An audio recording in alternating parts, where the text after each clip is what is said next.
Hello dear students, today is our lecture on the cultivation practices of sun hemp.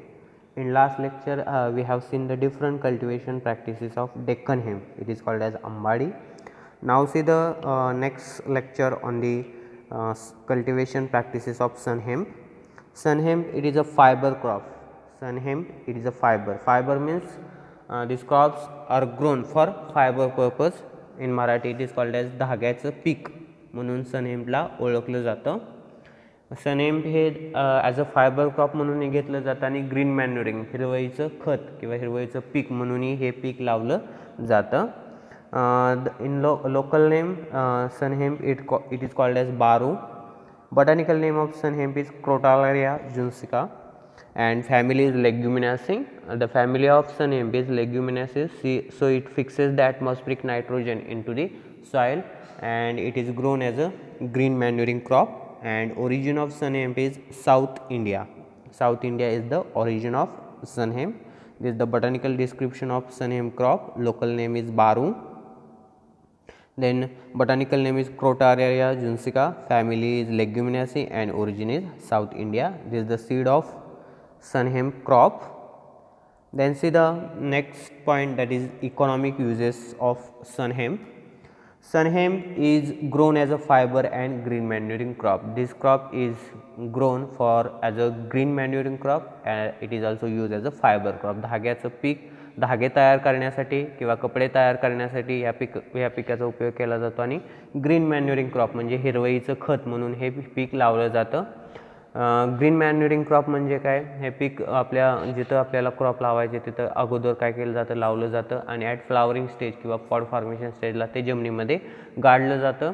गाडल्यामुळे काय होतं, जमिनीमध्ये nutrient add होतात, जमिनीची सुपीकता वाढते आणि जे आपण क्रॉप लावणार आहे त्याचं उत्पन्न काय होतं, वाढते. That is called as green manuring crop. हिरवळीचं पीक म्हणून हे सन हेम्प ओळखलं जातं.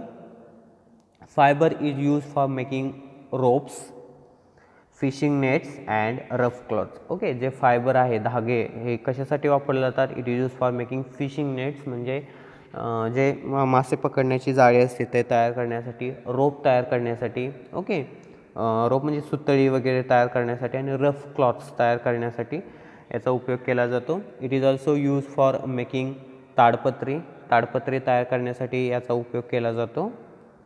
It provides raw material for manufacturing the tissue paper and paper of currency. Okay, हे याच्यापासून रॉ मटेरियल जे टिश्यू पेपर आणि करन्सी पेपर तयार करण्यासाठी जे रॉ मटेरियल लागतं ते सन हेम्प ह्या क्रॉपचं वापरलं जातं. टिश्यू पेपर तयार करण्यासाठी किंवा जे आपलं चलन म्हणतो, नोटा तयार करण्यासाठी जे कागद वापरतात तो सन हेम्प याचा वापरला जातो. जे रॉ मटेरियल आहे ते सन हेम्पचं वापरलं जातं. Then it is as a green manuring crop it add organic matter and nitrogen into the soil. Okay, हे ग्रीन मॅन्युरिंग क्रॉप असल्यामुळे हे जमिनीमध्ये ऑर्गॅनिक मॅटर आणि नायट्रोजन फिक्सेशन करतं, त्याच्यामुळे जमिनीची सुपीकता काय होते, वाढते. The stalks after extracting the fibre are use as a fuel. Stalk म्हणजे स्टेममधून जेव्हा आपण फायबर काढतो, धागे काढल्यानंतर जे मटेरियल राहतं स्टेमचे it is use as a fuel म्हणून वापरू शकतो. And it is a ideal first crop for reclaimed the salt soil. Okay, ज्या साल्टी सॉईल असतात त्या रिक्लेमेट करण्यासाठी या क्रॉपचा उपयोग किंवा हे पीक लावलं जातं. Is a sun hemp crop. Then varieties of sun hemp crop is DIXT6. This is the variety recommended for Maharashtra, and other varieties of sun hemps are M18, K12 and ST55. This is the other varieties, and variety recommended for Maharashtra is DIXT6. Okay, this is the economic uses and variety of sun hemp crop. Then see the ecology. In the ecology, first see the climatic requirement of this crop. Sun hemp grows best in tropical and subtropical climate. Okay, हे tropical and subtropical crop आहे म्हणजे याला it requires warm, hot and humid climate लागतं. उष्ण आणि दमट किंवा गरम असं वातावरण लागतं. टेम्परेचर रेंज किती आहे, temperature range between 27 to 35 degree Celsius एवढं टेम्परेचर रेंज लागते. It grows well in areas having 750 to 1000 mm rainfall per year. Okay, जिथं 750 ते 1000 मिलीमीटर एवढा पाऊस पडतो तिथं हे पीक चांगल्या प्रकारे उगवून येतं. It requires rainy days during growing season. Okay, growing season म्हणजे जेव्हा जिथं सोविंग जर्मिनेशन झाल्यापासून अप टू द हार्वेस्टिंगपर्यंत याला रेनी डेज लागतात, जास्त प्रमाणात पाऊस लागतो for the better growth and development of the crop. This is the climatic requirement and soil requirement is it requires well drained light to medium soil. well drained म्हणजे पाण्याचा निचरा चांगली होणारी जमीन आणि light to medium म्हणजे medium मध्यम ते light हलकी जमीन लागते. but well drained alluvial soil are best. Okay, पण याच्यामध्ये alluvial soil सगळ्यात बेस्ट असते याच्यासाठी, त्याला आपण गाळाची मृदा असं आपण म्हणतो. It is an ideal first crop for uncultivated fallow land and freshly reclaimed soil. Okay, रिक्लेमेशनसाठी जे साल्टी सॉईल आहे, साल्टचं प्रमाण कमी होण्यासाठी हे पीक लावलं जातं किंवा जिथं साल्टी सॉईल आहे तिथं हे पीक लावलं जातं. Okay, this is the soil requirement for growing of sunhemp crop. Then see the cultural methods. In the cultural method, see the point from the preparatory tillage to the harvesting and yield of the crop. Okay, first see the land preparation. Land is prepared by 1 deep plowing followed by 2 to 3 harrowings. These crops required 1 deep plowing, एक खोल नांगरट लागते आणि त्याच्यानंतर 2 ते 3 harrowings केले जातात. Sowing time and sowing season. sowing season खरीप आहे आणि sowing time जून टू जुलै या महिन्यामध्ये हे पीक लावलं जातं. Sowing methods, broadcasting and drilling. By using these methods, this crop is sown. For green manuring, जर साठी हे पीक घ्यायचं असेल तर ब्रॉडकास्टिंग या मेथडने लावलं जातं. आणि फॉर फायबर पर्पजसाठी जर हे क्रॉप लावायचं असेल तर ड्रिलिंग मेथडने हे पीक लावलं जातं. देन सिडरेट फॉर ग्रीन मॅन्युरिंगसाठी सिडरेट जास्त लागतो, 60 to 80 kg पर हेक्टर. आणि फायबर पर्पजसाठी जर हे क्रॉप लावायचं असेल तर सिडरेट कमी लागतो, 15 ते 16 kg पर हेक्टर.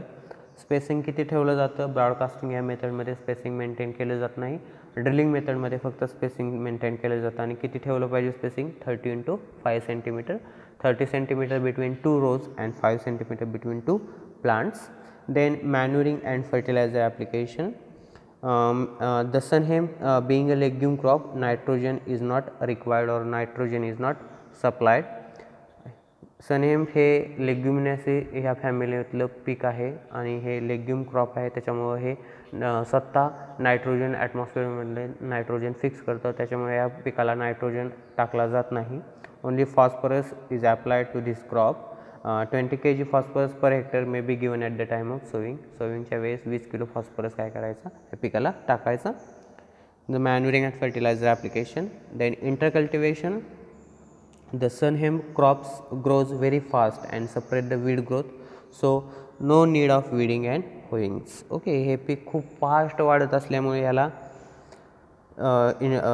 वीडिंग किंवा होईंगची गरज लागत नाही. As a green manuring crop जर घेत असेल आणि फायबर पर्पजसाठी जर घेत असेल तर 1 weeding and 2 hoeings are given at 15 days interval. Okay, 15 दिवसाच्या अंतराने 1 वीडिंग आणि 2 होईंग करायचे, जेणेकरून वीड ग्रोथ काय होईल? कंट्रोल होईल.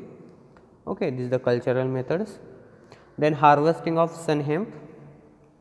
हे पीक आपण 2 पर्पजसाठी लावतो आहे, एक म्हणजे ग्रीन मॅन्युरिंग पर्पज आणि सेकंड म्हणजे फायबर पर्पज. जर आपण ग्रीन मॅन्युरिंगसाठी फक्त हे पीक लावत असेल हिरवळीच्या खतासाठी तर harvesting is done at 2 to 2.5 months just after flowering. Okay, लावल्यापासून 2 ते 2.5 महिन्यांनी काय करायचे? क्रॉप हार्वेस्ट करायचे किंवा it buried into the soil, जमिनीमध्ये गाळायचं. ॲट फ्लावरिंग स्टेज, फ्लावरिंग येण्याच्या अवस्थेमध्ये काय करायचं? It is buried into the soil. फ्लावरिंग स्टेजलाच का करायचं? कारण तेव्हा ह्याच्यामध्ये पाण्याचं प्रमाण भरपूर असतं आणि त्याच्यामुळे डिकम्पोजिशन लवकर होतं, त्यामुळे फ्लावरिंग स्टेजला काय करायचं? हार्वेस्टिंग करायचं फॉर ग्रीन मॅन्युअर पर्पज. आणि फायबर पर्पजसाठी जर तुम्ही घेत असाल तर harvesting is done at 4 to 4.5 months after sowing केल्यापासून 4 ते 4.5 महिन्यांनी काय करायचं? हार्वेस्टिंग करायचं. कधी करायचं? ॲट पॉड फॉर्मेशन स्टेज, जेव्हा त्याला पॉड्स यायला सुरुवात होते. Okay, this the pod formation stage. Pod formation स्टेजला त्याचं हार्वेस्टिंग करायचं. The crop is harvested at pod formation stage. The plants are cut close to the ground level with the help of sickle. Okay, सिकलच्या सहाय्याने harvesting करायचं and tied in to bundles, bundle त्याचे बांधायचे and it dried into in sun for 2 to 3 days, 2 ते 3 दिवस सूर्यप्रकाशामध्ये वाळवायचं जेणेकरून access moisture त्याच्यामधले निघून जाईल and they are tied in to bundles and then taken for retting. Okay, आणि नंतर रेटिंगसाठी ते करायचं. ओके, रेटिंग म्हणजे काय, आपण डेक्कन हेम्प ह्या क्रॉपमध्ये पाहिलं रेटिंग आणि एक्स्ट्रॅक्शन प्रोसेस काय असते. ओके, याच्यामध्ये सेम रेटिंग आणि एक्स्ट्रॅक्शन प्रोसेस आहे, ते आपण पाहूयात. First the average yield. Average yield किती येतो, उत्पन्न किती येतं. As a green manure crop म्हणून जर लावलं तर त्याच्यापासून 8 ते 10 टन्स एवढं उत्पन्न येतं.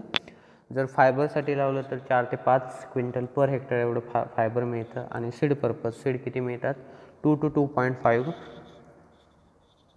क्विंटल पर हेक्टर एवढं काय होतं, सीड्स मिळतात. ओके, 8 ते 10 tons per hectare green manure yield आहे. सीड यील्ड किती आहे, 2 to 2.5 क्विंटल पर हेक्टर आणि fibre yield 4 to 5 quintal per hectare. Okay, fibre content of sun hemp is 8 to 14% on dry weight basis. Okay, fibre content किती असतं सन हेम्पचं dry weight बेसिसवर, 8 ते 14% on the basis of dry weight. Okay, this the average yield of sun hemp. Then see the next point, that is a retting and extraction of fibre. हे तुम्हाला short नोटसाठी विचारतात. Retting म्हणजे कुजवण्याची process असते. The first is the rating. The harvested bundles are rated by dipping in clean and flowing water 60 to 90 centimeter deep. Okay, harvesting केल्यानंतर जे आपण बंडल्स बांधलेले आहेत ते बंडल्स काय करायचे, पाण्यामध्ये डीप करून ठेवायचे, 60 ते 90 सेंटीमीटर एवढे डीप करून ठेवायचे क्लीन वॉटरमध्ये. आणि फ्लोईंग, क्लीन म्हणजे स्वच्छ आणि फ्लोईंग वाहत्या पाण्यामध्ये डीप करून ठेवायचे.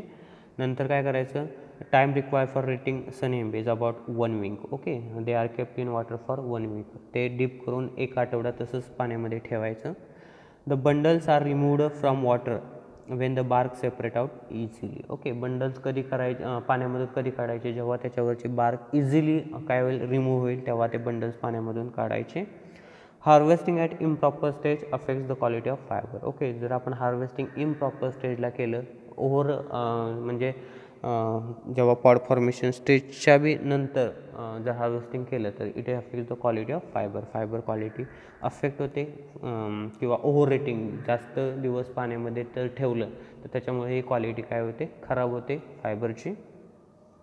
Then extraction process. एक्स्ट्रॅक्शन म्हणजे त्या स्टेममधून फायबर्स काय करणे, बाहेर काढणे.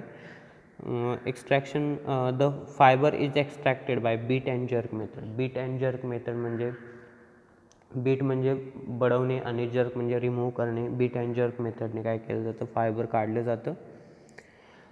The beat and jerk method of extraction is unsuitable in case of sun hemp as a fibre gets entangled with broken twigs. The fibres are removed by hand from the retted stalks. जे retted stalks आहेत त्याच्यातून fibre हाताने काढायचे. काढल्यानंतर the extracted fibres are washed in clean water. स्वच्छ पाण्यामध्ये परत ते फायबर्स काय करायचे, स्वच्छ धुवून घ्यायचे. धुतल्यानंतर they are dried by hanging in sun for 2 to 3 days. Okay, hanging पोझिशनमध्ये 2 ते 3 दिवस सूर्यप्रकाशामध्ये काय करायचे, ड्राय करायचे ते धागे. Okay, this the extraction process, retting and extraction of fibre. Okay, this the काही फोटो आहेत रेटिंग अँड एक्स्ट्रॅक्शन ऑफ फायबर्सचे. ओके, फर्स्ट इमेजमध्ये पहा, इथं काय केले आहे, बंडल बांधलेले आहेत. ते बंडल्स काय केले जात आहे, पाण्यामध्ये डीप करून ठेवले जात आहे. ओके, आफ्टर 1 week, 1 आठवड्यानंतर ते बंडल्स काय करायचे, पाण्यामधून बाहेर काढायचे. बाहेर काढल्यानंतर त्याचे बार्क सेपरेट करायचे आणि धागे सेपरेट करून ते धागे क्लीन पाण्यामध्ये परत धुवून घ्यायचे स्वच्छ. धुतल्यानंतर ते धागे hanging, this is called as hanging position. Okay, hanging पोझिशनमध्ये सूर्यप्रकाशामध्ये 2 ते 3 दिवस काय करायचे, ड्राय करायचे. आणि ड्राय केल्यानंतर त्या धाग्यापासून क्लॉथ्स किंवा रोप्स तयार केले जातात इंडस्ट्रीमध्ये. Okay, this the retting and extraction of fibre. Then important pest and diseases of sun hemp crop. Important pest are jute semi-loper, hairy caterpillar and top shoot borer. These are the 3 important pests of sun hemp. Hairy caterpillar, see the nature of damage. This the hairy caterpillar, त्यालाच मराठीमध्ये केसाळ अळी असं म्हटलं जातं. The caterpillar feed on the leaves and defoliate the plants. Okay, leaves खाते, leaves खाल्ल्यामुळे काय होते, पानगळ होते.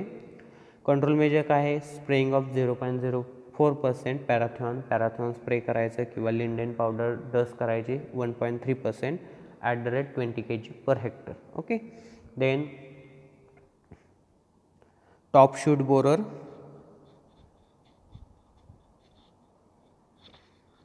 ओके, टॉप शूट बोरर त्यालाच शेंडे पोखरणारी अळी असं म्हटलं जातं मराठीमध्ये.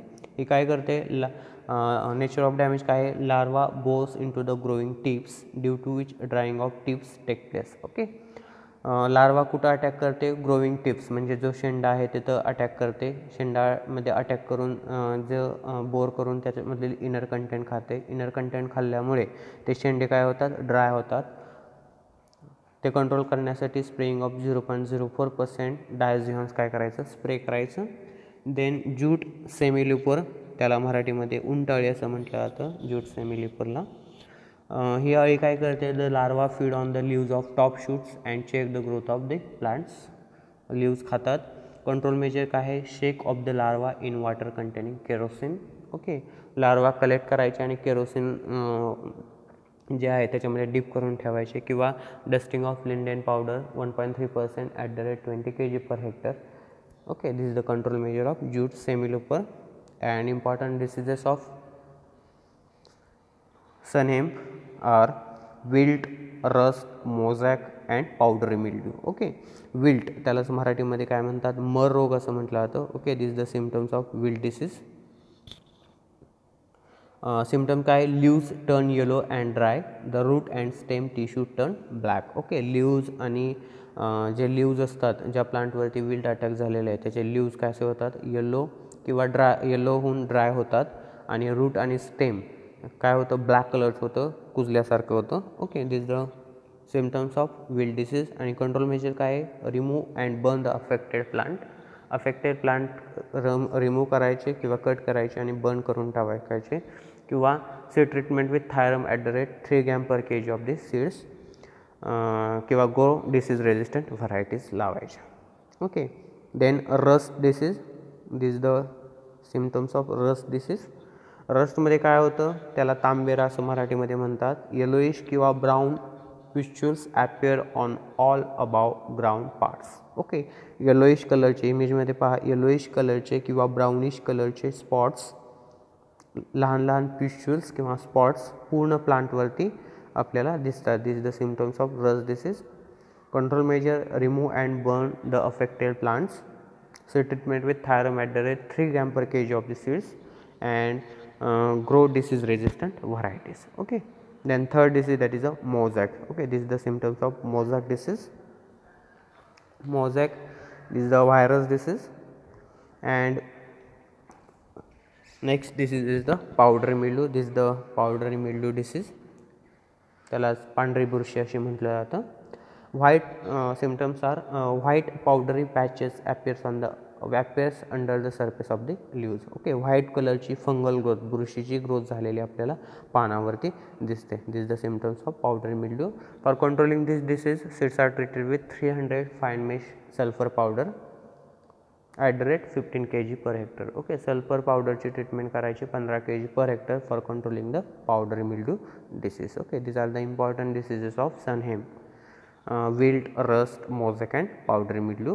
And pests are jute semiluper, hairy caterpillar and top shoot borer. Okay, these are the important pests and diseases of sunhemp crop. Okay, this is the cultivation practices of sunhemp. Thank you.